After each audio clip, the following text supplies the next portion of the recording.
ambao wananisupport. Na nimeona kwamba mkinisupport na mimi ni support watoto kama hawa wasome. Sasa niko kwa shule, nimekuja kuona mzazi nilipe school fees ya mtoto. Kwa sababu nimesema hapo nyuma ya kwamba kusomesha watoto katika community ni kuleta utajiri kwa community. Na kukosa kusomesha watoto kwa community ni kuleta umaskini kwa community. Kwa hivyo mimi naomba viongozi wa huku Waluya, tafadhali msiwe watu wa kuongea tu maneno na watoto wetu hawasomi.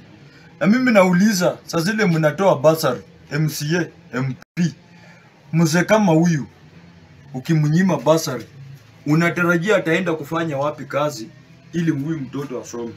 Energy yote mimi naomba kama Nurukanga, energy yote angalieni bursary mnaweka wapi.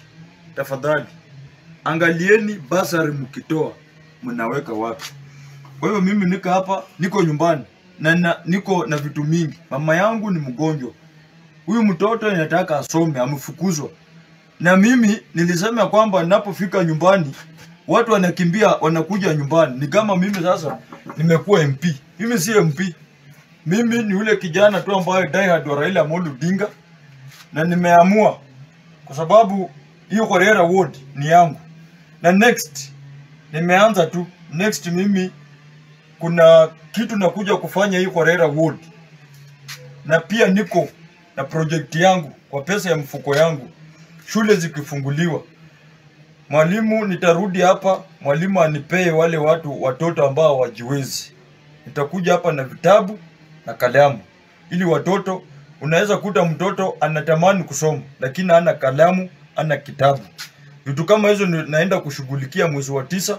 Niletea watoto vitabu, niletea watoto bairo, na nitaanza na hii Muslim. Nikitoka hapa Muslim Secondary School naenda na Mulungu Primary School. Nikitoka na Mulungu naenda Mirere. Nikitoka Mirere naenda na Malenje. Hizo shule ndio niko katikati yao. Nataka watoto wetu wasome.